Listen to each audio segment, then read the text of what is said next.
నమస్తే, welcome to our channel. Senior journalist Damu Balaji గారు ఉన్నారు, వారితో మాట్లాడదాం. సార్ నమస్తే. సార్ నమస్తే. సార్, దావోస్ లో సీఎం రేవంత్ రెడ్డి గారు మాట్లాడుతూ అల్లు అర్జున్ దోషి అంటే అల్లు అర్జున్ తప్పు చేశాడు అని వ్యాఖ్యానించారు. సార్, అయితే యాక్చువల్లీ ఈ ఇష్యూ కోర్టులో ఉంది. కోర్టులో ఉన్నప్పుడు ఎవరైనా సరే నార్మల్ గా మాట్లాడేది ఏంటంటే కోర్టులో ఉంది కదా, కోర్టు తెలుస్తుంది అన్నట్టు మాట్లాడతారు సార్. కానీ ఈయన స్పెసిఫిక్ గా మళ్ళీ అల్లు అర్జున్ దోషి అనడంలో మళ్ళీ అల్లు అర్జున్ అరెస్ట్ అయ్యే అవకాశాలు ఉంటాయంటారా? ఇప్పుడు ఇదే చర్చ జరుగుతుంది. ఎందుకంటే దావోస్ లో రేవంత్ రెడ్డి మళ్ళొకసారి అల్లు అర్జున్ తప్పు చేశాడు అని మాట్లాడాడు. యాక్చువల్గా అక్కడ నేషనల్ మీడియా ఆయన అడిగింది, అల్లు అర్జున్ డైరెక్ట్గా ఏం తప్పు చేయలేదు కదా అంటే, దానికి ఈయన మామూలుగా అయితే అవన్నీ కోర్టులో ఉందండి, కోర్టు తెలుస్తుంది, మా చట్టం తన పని తను చేసుకుపోతుందని చెప్తారు ఎవరని. కానీ ఈయన మళ్ళొకసారి అల్లు అర్జున్ తప్పు చేశాడని ఇతనే ఇప్పుడు ముఖ్యమంత్రి అయినా ప్రధానమంత్రి అయినా కూడా ఒక వ్యక్తి తప్పు చేశాడని చెప్పడానికి లేదు, ఆరోపించవచ్చు తప్ప కోర్టులో కేసు ఉన్నప్పుడు కోర్టులో ప్రూవ్ అయితేనే. ముఖ్యమంత్రి అనుకుంటే శిక్ష పడదు, ప్రధానమంత్రి అనుకున్నా శిక్ష పడదు. కోర్టు దోషిగా తేలితే దానికి సంబంధించిన శిక్ష అనేది ఉంటుంది తప్ప మిగతా వాళ్ళు ఎవరు చేసిన ఆరోపణలు కానీ మనం పరిగణించాలి.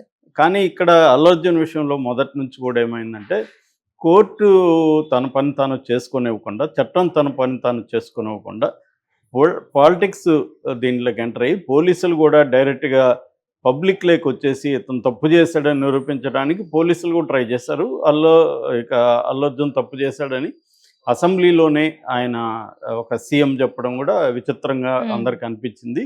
సో దీని వెనక ఏదో కుట్ర ఉంది, దీని వెనక ఆయనకి అల్లు అర్జున్కి ఈయనకి ఏమైనా ప్రాబ్లమ్స్ ఉన్నాయా, లేకపోతే అసలు ఇండస్ట్రీ మీదే ఆయన కోపం ఉంది అనేది కూడా అప్పుడు అందరూ చర్చించుకున్నారు. మళ్ళీ అంతే సడన్గా అది సద్దుమణిగిపోయింది.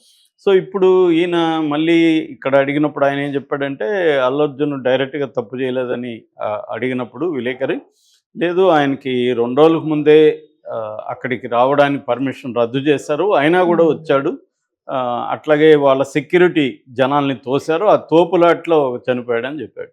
సో ఈ వెర్షన్ని ఎవరు ఎలా నమ్మాలి అనేది ఇప్పుడు మనకు అనేక ప్రశ్నలు దీని మీద ఆల్రెడీ వస్తున్నాయి.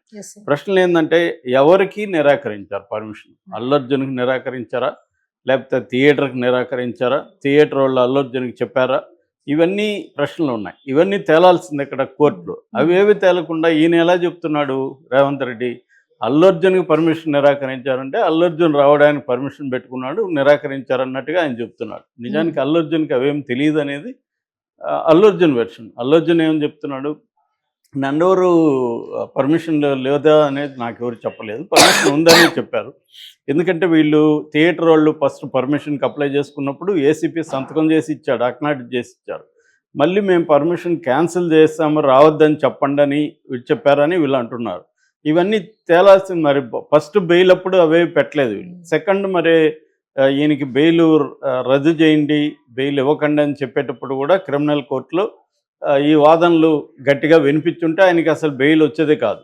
మరి అదొకటి. రెండోది, ఆయనకి ఒకవేళ ఆయన పర్మిషన్ లేకుండా వచ్చాడు, వచ్చినప్పుడు అక్కడి నుంచి ఎందుకు తిప్పి పంపలేదు పోలీసులు, థియేటర్లకు ఎందుకు అనుమతి ఇచ్చారు, అక్కడే పంపించేసి ఉండొచ్చు కదా అన్న డౌట్ కూడా వస్తుంది. అంటే రేవంత్ రెడ్డి దీన్ని బయటికి చెప్తున్నాడు కాబట్టి దీని మీద చర్చ వస్తుంది. రేవంత్ రెడ్డి చెప్పకపోతే కోర్టులోనే తేలేది.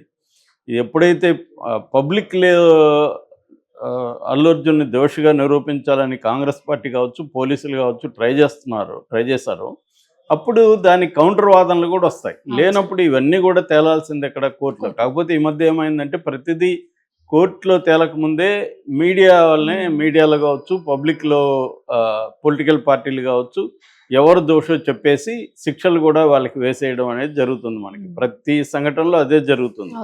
అసలు అందుకనే చాలాసార్లు జడ్జిలు మొత్తుకుంటున్నారు, మీరు మీడియా ట్రయల్స్ కానీ పబ్లిక్ ట్రయల్స్ కానీ చేయొద్దండి, ఎందుకంటే దాని ప్రభావం జడ్జెస్ మీద కూడా పడుతుంది అనేది చెప్తున్నా కూడా ఇది ఆగట్లేదు, రోజు రోజు పెరుగుతుంది. దీనికి సాక్షాత్తు మీడియా చేస్తుందంటేనా ఒక అర్థం చేసుకోవచ్చు, ఎందుకంటే వ్యూస్ కోసం ఏదో మీడియా చేస్తుంది. సాక్షాత్తు ముఖ్యమంత్రి ఇలా చేయడం అనేది కొంత ఆడుగా అనిపిస్తుంది. ఇక ఇంకొక ప్రశ్న ఏంటంటే, అల్లు అర్జున్ బాల్కనీలో ఉన్నాడు, ఇది జరిగింది కింద అసలు సెక్యూరిటీ లేదని లాయర్ నిరంజన్ రెడ్డి బెయిల్ సందర్భంగా హైకోర్టులో నిరూపించాడు కూడా.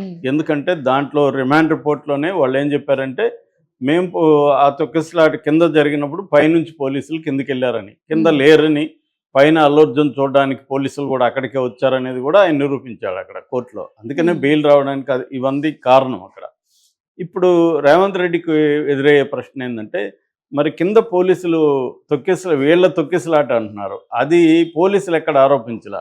అవును సార్. ఎవరు వీళ్ళ సెక్యూరిటీ తొక్కిసలాట కాదు అది. వీళ్ళు తోసేయడం వల్ల కాదు. వీళ్ళు ఉన్నదంతా పైన కదా, కింద కదా జరిగింది. కింద ఎందుకు జరిగిందంటే అభిమానులు పెద్ద ఎత్తున ఆ వీడియోలంతా కూడా బయటకు వచ్చాయి. అభిమానులు పెద్ద ఎత్తున తోసుకొని వస్తున్నారు. ఇక్కడి నుంచి పైకి ఎక్కడానికి ట్రై చేస్తున్నారు. ఈ ప్రజల్లో తొక్కిసలాట కూడా కాదు ఇది నిజానికి. తొక్కిసలాటలో కింద పడి ఆమె చనిపోయింది కాదు. అది జనం ఎక్కువ అవడం వల్ల ఆమెకి సఫికేషన్తో గాలి ఆడలేదు. సో క్రౌడ్ ఒక ఫుల్ అయ్యారు. దాన్ని ఆపడానికి అక్కడ ఎవరు పోలీసులు లేరు. ఇది మేజర్ ప్రాబ్లం. సో వీళ్ళు నిజంగా అల్లు అర్జున్ పర్మిషన్ లేకపోతే అతనితో పాటు వీళ్ళు ఎందుకు పోలీసులు బాల్కనీలోకి వెళ్ళారు? అక్కడ అసలు మీకు పర్మిషన్ లేదు కదా, వెళ్ళిపో అని ఎందుకు చెప్పలేదు? ఇవన్నీ ఇప్పుడు రేవంత్ రెడ్డి ఆరోపణలకి బలం కనిపించట్లేదు. అట్లాగే అసెంబ్లీలో రేవంత్ రెడ్డి ఇంత మాట్లాడి నేను పదవిలో ఉన్నంత వరకు పర్మిషన్లు ఇవ్వను, స్పెషల్ రిజర్వ్కి ఇవ్వను, రేట్లు పెంచుకోవడానికి ఇవ్వను అన్న వ్యక్తి మళ్ళీ ఎందుకు పర్మిషన్ ఇచ్చాడు దిల్ రాజుకి? అంటే అక్కడ ఆయన యూటర్న్ తీసుకున్నట్టు క్లియర్ కనిపిస్తుంది కదా. సో ఏదో ఒక ఒప్పందం జరిగింది అన్న ఆరోపణలకైతే బలం చేకూర్చే విధంగా ఆయన ప్రవర్తించినట్టుగా కనిపిస్తుంది. అట్లాగే అల్లు అర్జున్కి ఇచ్చిన బెయిల్ రద్దు కోసం ఈ కేసు అంత స్ట్రాంగ్గా ఉండే అల్లు అర్జున్ దోషని వీళ్ళు అంత గట్టిగా నమ్ముతూ దానికి ఆధారాలు ఉంటే బెయిల్ రద్దు కోసం సుప్రీంకోర్టుకి ఎందుకు వెళ్ళలేదు ప్రభుత్వం? మామూలుగా అయితే బెయిల్ రద్దుకి సుప్రీంకోర్టుకి వెళ్తారు. సుప్రీంకోర్టుకి ఎందుకు వెళ్ళలేదు? అట్లాగే ఇక్కడ కూడా గట్టిగా ఆయన బెయిల్ రద్దు చేయకండి, ఇతనే దోషాన్ని నిరూపించడానికి ఎందుకు ప్రయత్నించలేదు పబ్లిక్ ప్రాసిక్యూటర్ అనేది ఇప్పుడు అందరికీ డౌట్లు వస్తుంది. అట్లాగే అరవింద్ని ఎందుకు అలో చేశారు? ఇప్పుడు అరవింద్ కొడుకు దోషం అని చెప్పి అరవింద్ని సీఎం కలవడం వెనక ఉద్దేశం ఏంటి? మామూలుగా అయితే కలవకూడదు కదా. సో ఎందుకు కలిశాడు? సో అట్లాగే మామూలుగా అయితే ఇప్పుడు అల్లు అర్జున్ వల్ల రేవతి అనే ఆమె చనిపోయింది, వాళ్ళ బాబు హాస్పిటల్లో ఉన్నాడు. సడన్గా 2 కోట్లు ఎట్లా ఇప్పించారు? కోర్టులో కేసు ఉంది, ఆయనకి బెయిల్ మీద బయట ఉన్నాడు. ఆ టైంలో డబ్బులు నువ్వు ఎవరినైతే నీ మీద కంప్లైంట్ ఇచ్చావో వాళ్ళకి డబ్బులు ఎలా ఇస్తారు వీళ్ళు? దాన్ని ఎలా అలో చేశారు? అంటే ఒక పక్కేమో దిల్ రాజు ఆధ్వర్యంలో ఒక ఒప్పందం మీద జరిగినట్టుగా అందరికీ అనిపిస్తుంది. రెండో వైపు ఏమో మళ్ళీ అల్లు అర్జున్ దోషని ఇంటర్నేషనల్ వేదిక మీద చెప్పడంలో ఉద్దేశం ఏంటి? సో ఇది రేవంత్ రెడ్డి మీద అనేక అనుమానాలు ఉన్నాయి. ఇప్పుడు అదే కేసు ఆయన మీద డైరెక్ట్గా వీడియోలోనే దొరికాడు ఆయన డబ్బులు ఇస్తూ రేవంత్ రెడ్డి ఓటుకు నెట్ కేసు. అప్పుడేమో అది కోర్టులో తేలాలి, మీరెవరు చెప్పడానికి, నేను నేరం చేయలేదు అంటాడు.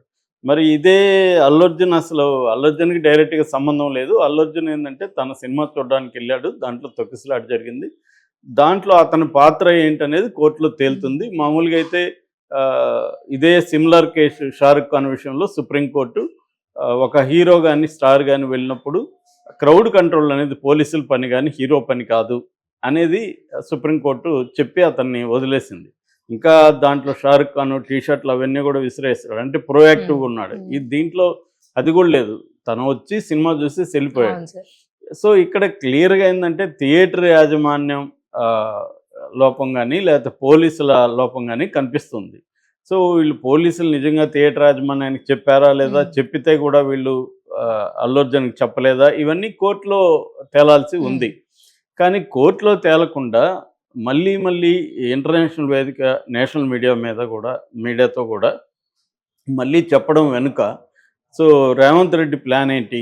మళ్ళీ ఏమన్నా అల్లు అర్జున్ని ఇబ్బంది పెట్టడానికి ప్లాన్ చేస్తున్నాడా అన్నది వస్తుంది. అంటే ఇప్పుడు ఏంటంటే చట్టము కానీ లేకపోతే న్యాయం కానీ ఫెయిర్ అండ్ ఫ్రీ లా అంటారు. అంటే అందరికీ ఫెయిర్గా జరగాలి, ఫ్రీగా ఉండాలి అనేది.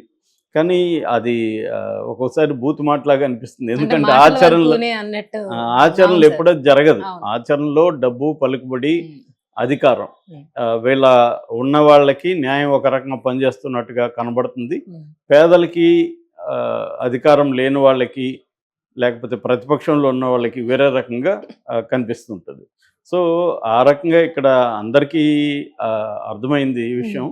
కాకపోతే ఏంటంటే అధికారంలో ఉన్న వాళ్ళు తమకు అనుకూలంగా ప్రతిదాన్ని మలుచుకోవడానికి కోర్టుల్ని కూడా పనిచేయకుండా వీళ్ళే న్యాయం చెప్పేసేయడం, వీళ్ళే తీర్పు చెప్పేసేయడం జరుగుతుంది. ఈ కేసులో కూడా అదే. ఇప్పుడు రేవంత్ రెడ్డి తీర్పు చెప్తున్నాడు అల్లు అర్జున్ తప్పు చేశాడు. అవును సార్. సో అల్లు అర్జున్ తప్పు చేశాడు లేదనేది కోర్టు ప్రూవ్ చేయాలి. అంతవరకు తప్పు చేశాడని మనం చెప్పలేం, చేయలేదని కూడా మనం చెప్పలేం. అవును సార్. అది కోర్టు చెప్పాలి. Right sir. Thank you.